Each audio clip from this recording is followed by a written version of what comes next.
नमस्कार और अब वक्त है प्राइम टाइम एक्सक्लूसिव का। मैं हूं आपके साथ आशा झा। यूपी में पहले चरण का सियासी दंगल खत्म हो चुका है, लेकिन सीएम योगी के लिए चुनौतियां अभी खत्म नहीं हुई हैं। बारी है दूसरे चरण की। इसे बीजेपी का असली अग्निपथ माना जा रहा है और अखिलेश के लिए गोल्डन चांस। लेकिन इसकी वजह क्या है, हर एक तस्वीर आज हम आप तक पहुंचाने वाले हैं, आपको दिखाएंगे। पर चलिए सबसे पहले आपको बताते हैं सेकेंड फेज के आखिर वो कौन से जिले हैं जहां पर 14 फरवरी को योगी आदित्यनाथ की बड़ी परीक्षा होने वाली है। ग्राफिक्स के माध्यम से आइए। पहले में 58 सीटें, लेकिन अब दूसरा चरण है और दूसरे चरण की वोटिंग है। इनमें शामिल कौन कौन से जिले हैं, देखिए, नजर डालिए। सेकेंड फेज की फाइट जो है रामपुर, सहारनपुर, इसके अलावा मुरादाबाद, यहां 14 फरवरी को मतदान होना है। इसके अलावा देखिए बिजनौर, बरेली, शाहजहांपुर भी पश्चिमी यूपी के ये वो जिले हैं जहां पर सेकेंड फेज में वोटर खेल बनाने और बिगाड़ने का दमखम रखते हैं। साथ ही संभल, अमरोहा, बंदायूं, ये 3 जिले भी ऐसे हैं जहां पर 14 फरवरी को ही, जी हां, सोमवार को वोटिंग होनी। यानी कि वेस्ट यूपी के ये वो 9 जिले हैं जहां से यूपी की ये लड़ाई दिलचस्प होने वाली है, एक कदम और आगे बढ़ने वाली है। तो दूसरे चरण में 9 जिलों की 55 सीटों पर वोटिंग होनी है, लेकिन इनमें कई ऐसी सीटें हैं जिन्हें की हॉट सीट कहा जा रहा है, जहां पर सियासी जंग जबरदस्त होने वाली है। ये सियासत की जंग इस बार ऐसी होगी कि सूरमा एक दूसरे को पटकनी देने से बाज नहीं आएंगे। तो चलिए आपको बताते हैं हॉट सीटें कौन कौन सी हैं। देखिए सबसे पहले रामपुर, यहां से कौन चुनावी मैदान में है, चेहरा काफी है, आजम खान चुनावी मैदान में ताल ठोक रहे हैं, लेकिन जेल के भीतर से उनकी जंग होने वाली है उनके खानदानी दुश्मन के साथ। इसके बाद रामपुर की ही स्वार्थ सीट की बात करते हैं। यह चेहरा आजम खान के बेटे का है। मैदान में आजम के बेटे अब्दुल्ला आजम है स्वार्थ सीट से, और भिड़ेंगे किससे, काजिम अली खान के बेटे से, यानी कि बाप से बाप की लड़ाई और बेटे से बेटे की। सहारनपुर की नकुड़ विधानसभा सीट की भी बात करते हैं। यह भी सीट हॉट सीट में शुमार है। यहां से मैदान में कौन है, नजर डालिए। धर्म सिंह सैनी जो कि बीजेपी सरकार में मंत्री रहे हैं और इस बार समाजवादी पार्टी के टिकट पर चुनावी मैदान में कूद पड़े हैं। संभल की एक और सीट है चिंदौसी। 4 बार की विधायक और योगी की मंत्री गुलाब देवी सियासी रण में जीत के लिए इस बार यहां से दमखम दिखाएंगी, जोर लगा रही हैं। इसके बाद रामपुर की ही बिलासपुर सीट का भी रुख करते हैं। यह भी हॉट सीट मानी जा रही है। यहां से यूपी सरकार में मंत्री बलदेव सिंह औलख मैदान में है। जबकि शाहजहांपुर की बात करें, योगी मंत्रिमंडल के कद्दावर मंत्री हैं सुरेश कुमार खन्ना।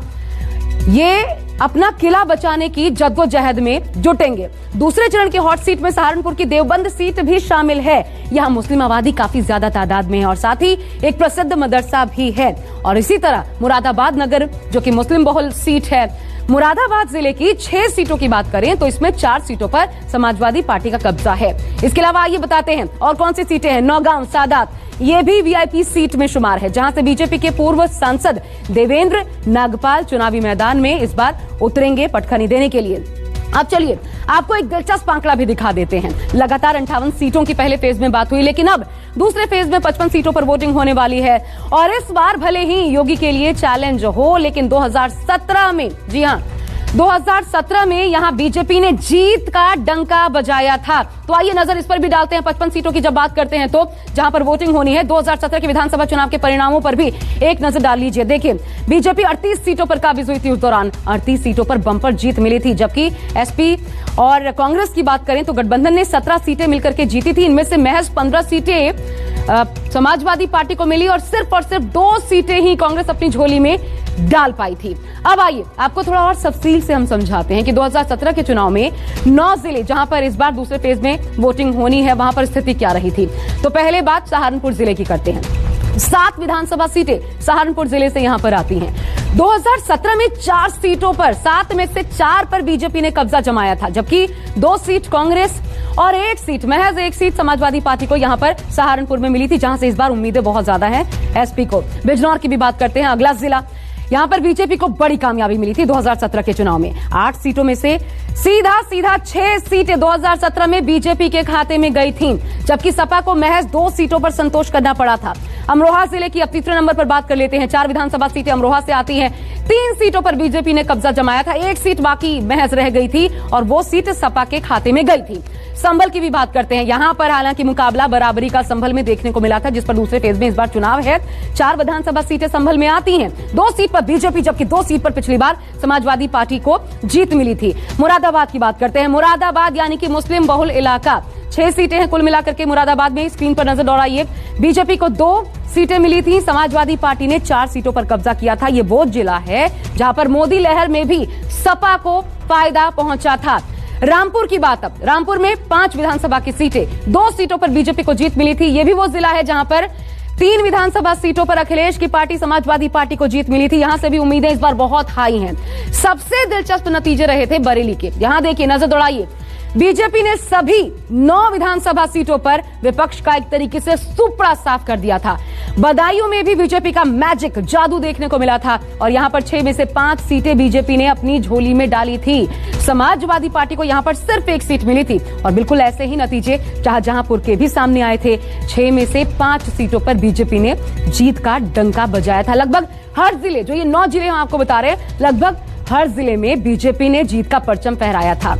हालांकि ये बात 2017 की है, स्थितियां तब से बहुत ज्यादा बदल चुकी हैं, बहुत ज्यादा पानी बह चुका है। 2019 के लोकसभा चुनाव में भी कुछ तस्वीरें सामने आई थीं, जब बीजेपी से मुकाबले के लिए एसपी और बीएसपी और आरएलडी का गठबंधन हुआ था। आइए ये भी आपको समझाते हैं उस वक्त स्थितियां क्या बनी थी। लोकसभा चुनाव की हम बात करें, इस इलाके की 11 संसदीय सीटें हैं। इनमें से 7 सीटें समाजवादी पार्टी, बहुजन समाज पार्टी गठबंधन के हिस्से में आई थी। एसपी बीएसपी के हिस्से में 7 सीटें। बीएसपी ने अमरोहा, बिजनौर, नगीना, सहारनपुर में जीत हासिल की थी, जबकि अगर समाजवादी पार्टी की बात करें तो रामपुर, मुरादाबाद और संभल में समाजवादी पार्टी को जीत मिली थी। यानी कि आंकड़े इस बात का सबूत हैं कि इस बार ये जो 55 सीटें सेकेंड फेज में जिन पर चुनाव होना है, इस पर टक्कर बहुत जबरदस्त, बहुत भीषण होने वाली है। बीजेपी के लिए इस बार चुनौती बहुत ज्यादा बड़ी है क्योंकि बार बार नाराजगी की बात की जा रही है और इसलिए पूरा जोर बीजेपी ने लगा दिया है। खुद प्रधानमंत्री मोदी से लेकर के सीएम योगी आदित्यनाथ तक ताबड़तोड़ रैलियां कर रहे हैं। खुद इस वक्त जब हम आपसे बात कर रहे हैं, बरेली में मुख्यमंत्री योगी आदित्यनाथ रोड शो में जुटे हुए हैं। मोदी, योगी कासगंज में आज इन जगहों पर भी गरजे। अमित शाह की बात करें, बरेली में बरसे दंगा, दबंग, माफिया, ऐसे तमाम शब्द फिर से सियासी फिजाओं में उछाले गए हैं और फिर से सवाल यही कि सेकेंड फेज में इनका कितना असर होगा। देखिए, दोनों हाथ ऊपर करके पूरी ताकत से बोलिए, भारत माता की। यूपी को दंग और दबंगों से हमें दूर रखना है। भारत माता की, भारत माता की। विकास और बुलडोजर साथ साथ चलेंगे। भारत माता की। उत्तर प्रदेश में दूरबीन लेकर भी माफिया दिखाई पड़ता है क्या?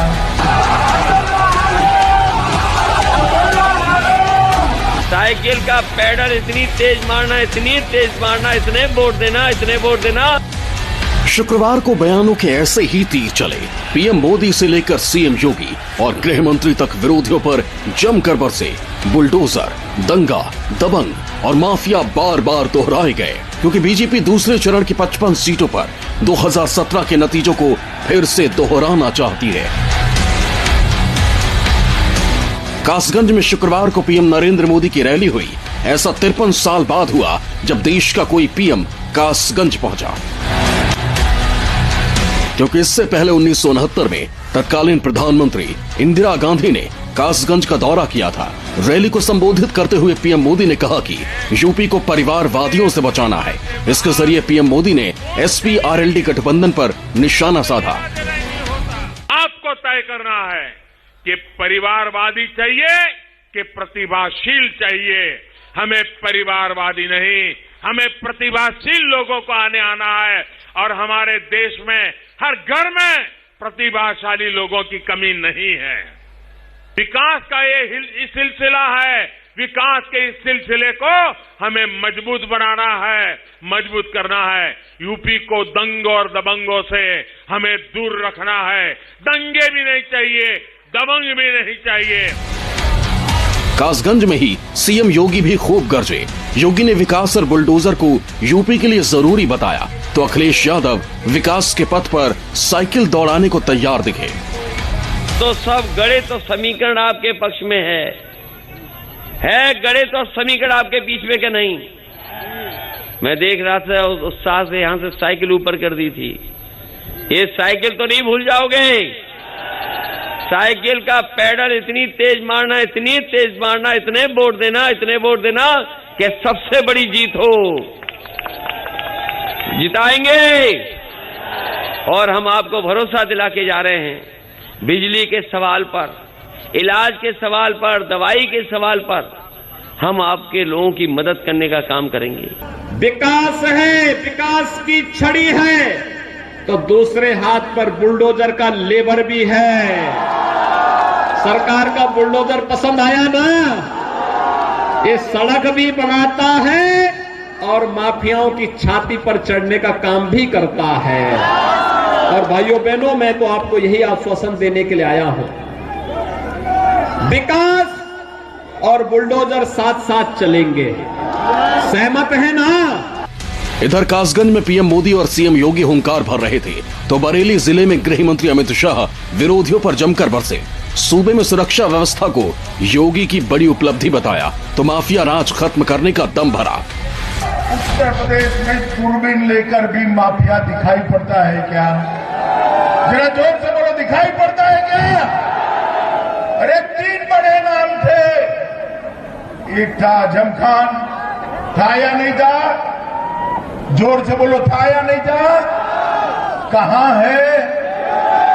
जोर से बोलो, कहां है? दूसरे थे अतीक अहमद, कहां है? जोर से बोलो, कहां है? और तीसरे थे मुख्तार अंसारी, कहां है? कहां है भाई?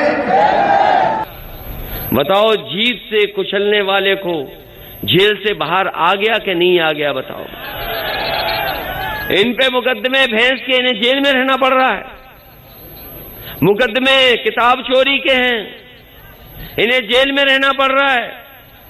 और जिनको हमने, आपने टीवी पर देखा, आज भी वीडियो है कि जीत सर किसानों को कुचल दिया, वो बताओ जेल से बाहर हैं। यही न्यू इंडिया है कि जो तरक्की पसंद होगा, जो यूनिवर्सिटी बनाएगा, जो आपके हक और सम्मान के लिए लड़ेगा, उसको सजा होगी, उसे जेल भेजा जाएगा, और जो किसानों को कुचल देगा उसको जेल से बाहर कर दिया जाएगा। सोचिए, ये है new India Bharatiya Janata party का। दूसरे चरण के प्रचार के लिए राजनीतिक दलों के लिए ज्यादा वक्त नहीं बचा है। 12 फरवरी की शाम दूसरे चरण के लिए प्रचार थम जाएगा, लिहाजा सभी दल पूरी ताकत के साथ यहां की 55 विधानसभा सीटों पर मतदाताओं को लुभाने में पीछे नहीं है। सीएम योगी 5 साल की उपलब्धियां गिना रहे हैं, तो सपा और कांग्रेस उन पर सवाल उठा रहे हैं और अपने काम गिनाने में जुटे हैं। फर्क साफ है ना?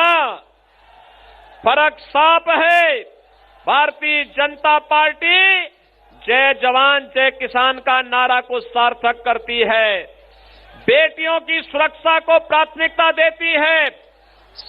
समाजवादी पार्टी की संवेदना किसान, नौजवान और बेटियों के प्रति नहीं, उनकी संवेदना तो आतंकवादियों के प्रति थी। एम्बुलेंस चल रही है, जो एम्बुलेंस आप गांव बुला करके मदद मांगते हैं अस्पताल तक ले जाने के लिए, वो भी समाजवादी पार्टी की देन है। तमाम तरह की परीक्षाएं रद्द हुई, कभी पेपर लीक हो गया, 69,000 के लोगों को न जाने कितना लड़ना पड़ा, शिक्षा मित्र के लोगों को न जाने कितना आंदोलन करना पड़ा। इस सरकार ने किसी की नहीं सुनी। समाजवादी सरकार आएगी तो अपने नौजवानों को और इन तमाम जो रुकावटों को दूर कर करके इनका समायोजन और इनकी नौकरी और रोजगार का इंतजाम समाजवादी लोग करेंगे। आपके प्रदेश की समस्याएं क्या है? क्या समस्याएं हैं? जब राजनीतिक दल के नेता आपके सामने आकर कहते हैं कि किसी की गर्मी निकालेंगे, क्या यह आपकी समस्या है? जब कहते हैं कि किसी की चर्बी निकालेंगे, क्या यह आपकी समस्या है? मैं उनसे पूछना चाहती हूं कि भर्तियां क्यों नहीं निकाल रहे हैं, रोजगार क्यों नहीं निकाल रहे हैं? 9 जिलों की 55 सीटों पर गठबंधन को बहुत उम्मीद नजर आ रही है, तो बीजेपी के सामने 2017 के नतीजे दोहराने की चुनौती है। वहीं कांग्रेस के पास खोने के लिए ज्यादा कुछ नहीं है। फिर भी सबने अपने पूरी ताकत झोंक रखी है, लेकिन यूपी के दूसरे चरण के 9 जिले इस बार किसका साथ देंगे, 10 मार्च को पता चलेगा। Bureau report, news 24। दूसरे चरण का रण जीतने के लिए राजनीतिक दलों का धुआंधार प्रचार जारी है। बीजेपी 2017 के नतीजे दोहराना चाहती है, लेकिन पहले के मुकाबले बीजेपी की राह थोड़ी मुश्किल दिखाई दे रही है और वजह है MD फैक्टर। जी हां, हालांकि इस फैक्टर को बीजेपी 2017 में साधने में कामयाब रही थी, लेकिन इस बार समीकरण थोड़े बदले हुए हैं। खासकर मुस्लिम वोट की डगर में बहुत कांटे हैं। जानकारों का मानना है कि अगर मुस्लिम वोट नहीं बटा तो योगी के लिए यह चैलेंज बहुत बड़ा होने वाला है।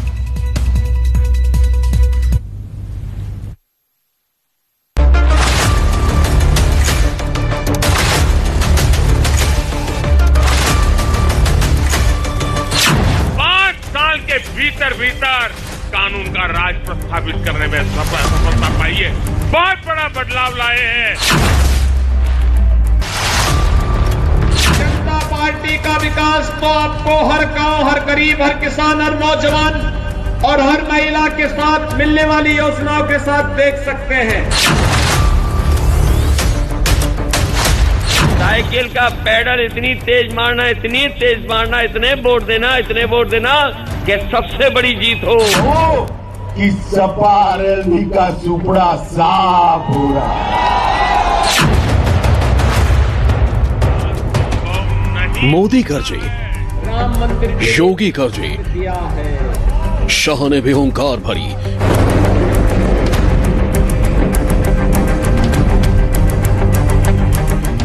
क्योंकि 2022 का रण जीतना है तो दूसरे चरण में बीजेपी को कमाल दिखाना होगा और 2017 के नतीजे दोहराने होंगे।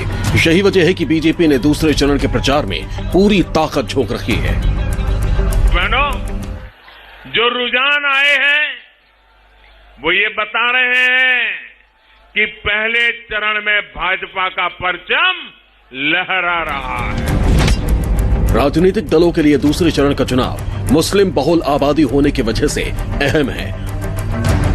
जो मुस्लिम मतदाताओं को साधने में कामयाब हो गया उसकी राह आसान होगी, क्योंकि 25 से ज्यादा विधानसभा सीटों पर मुस्लिम मतदाता निर्णायक भूमिका अदा करते हैं, जबकि 20 सीटों पर दलित मतदाताओं की संख्या लगभग 20% से ज्यादा है। सपा और रालोद गठबंधन मजबूत दिखाई दे रहा है, जबकि भाजपा को किसानों की नाराजगी झेलनी पड़ रही है।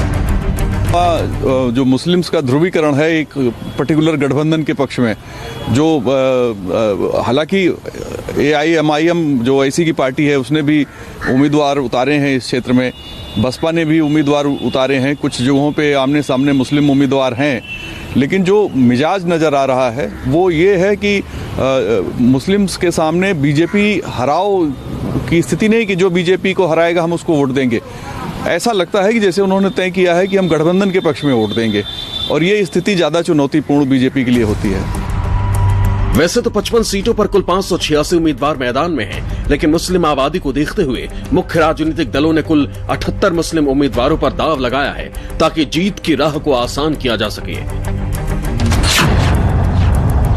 SP RLD गठबंधन ने 18 मुस्लिम उम्मीदवार मैदान में उतारे हैं। BSP ने 55 में से 23 मुस्लिम उम्मीदवारों पर दाव लगाया है।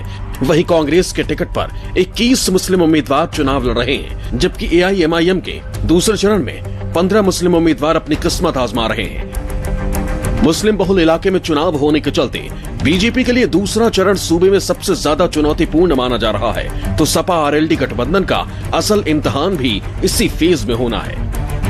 सिर्फ योगी की वजह वोट मिलेगा और किसी वजह वोट नहीं मिलता। अपनी अपनी थिंकिंग, अपनी अपनी प्रक्रिया है। हाँ। लेकिन जो जोर है वो योगी जी के बलबूते पे ज्यादा जोर चला। समाजवादी पार्टी में अखिलेश यादव ने इतना विकास किया, किसी ने नहीं किया है। तो मुसलमान से अलग होके बात होगी, सारा मामला होगा। समाजवादी की सरकार, समाजवादी सरकार यहाँ बनाने के काम करेंगे 7 सीटों पे, साइकिल पे रहेंगे जी इंशाल्लाह। मेरे हिसाब से तो फर्स्ट प्रायोरिटी का है वो समाजवादी पार्टी है। दूसरे चरण में यूपी के 9 जिलों की कुल 55 विधानसभा सीटों पर चुनाव हैं। इनमें 7 जिले ऐसे हैं जहां मुस्लिम मतदाता निर्णायक भूमिका में हैं। मुरादाबाद जिले की 6 सीटों पर 51% मुस्लिम आबादी है। बिजनौर जिले की 8 सीटों पर 43% मुस्लिम आबादी है, जबकि रामपुर की 5 सीटों पर 50% मुस्लिम है। सहारनपुर जिले की बात करें तो यहाँ 7 सीटों पर 42% मुस्लिम है। संभल के 4 सीटों पर मुस्लिम आबादी 33% से ज्यादा है। बरेली में 9 सीटों पर 35% तक मुस्लिम है। वहीं अमरोहा की 4 सीटों पर 40% मुस्लिम है। सरकार तो कोई भी हो, किसी पार्टी की हो, अगर वो लोगों के लिए भला करती है तो वो अच्छी है। और ये वोट कोई भी पार्टी है सब अच्छी है, उसका विकास करना चाहिए उनको अच्छे तरीके से, कारोबार अच्छा हो, ये सुकून हो। कुछ नहीं चाहिए हमें तो ये चाहिए विकास होना चाहिए, पढ़ाई लिखाई में जो बच्चों का है उनका मुस्तकबिल बनना चाहिए। जनता देखती है हमारा विकास हो रहा है, यानी कौन आदमी विकास करेगा, जनता उसको वोट देती है। जनता जो है, जनता हिंदू मुस्लिम नहीं, हिंदू मुस्लिम भाईचारा रखना चाहती है, लेकिन विकास के आधार पर वोट देगी। वोट पड़े नहीं, हम क्या चाहते हैं हिंदू को तो डाले, मुस्लिम को डाले, अपना सोच से डाले और एक तरफा वोट डाले, बस हमारी सोच यही है। मुरादाबाद जिले की 4 सीटें ऐसी हैं जहां 4-4 मुस्लिम उम्मीदवार अलग अलग पार्टी से किस्मत आजमा रहे हैं। इससे मुस्लिम वोट बंटने की आशंका है, जिससे बीजेपी को कुछ फायदा मिल सकता है। अगर 2017 के चुनाव नतीजों की बात करें तो 2017 में 55 में से 11 मुस्लिम उम्मीदवार जीते थे। इनमें एसपी के 10 और कांग्रेस का 1 विधायक जीता था। 2017 के चुनाव में दूसरे चरण वाली 55 सीटों में से 12 सीटों पर मुस्लिम कैंडिडेट में आपस में टकराव हुआ था। इन सभी सीटों पर बीजेपी को जीत मिली थी। ऐसे ही इस बार के चुनाव में भी होने की आशंका है। हालांकि दूसरे चरण का रण कौन जीतेगा, इसका फैसला मतदाता 14 फरवरी को करेंगे। Bureau report, news 24। भगवंत का स्टाइल ट्रेंडिंग है, दिखाएंगे आपको एक छोटे से ब्रेक के बाद। जारी है प्राइम टाइम एक्सक्लूसिव। नमस्कार, मैं हूं मानक गुप्ता। अगर आपको हमारा ये वीडियो पसंद आया हो तो इसे लाइक और शेयर जरूर करें, और हां, हमें सब्सक्राइब और फॉलो करना ना भूलें ताकि आप देश और दुनिया की कोई खबर मिस ना करें। तो जुड़े रहिए हमारे साथ और देखते रहिए न्यूज़ 24।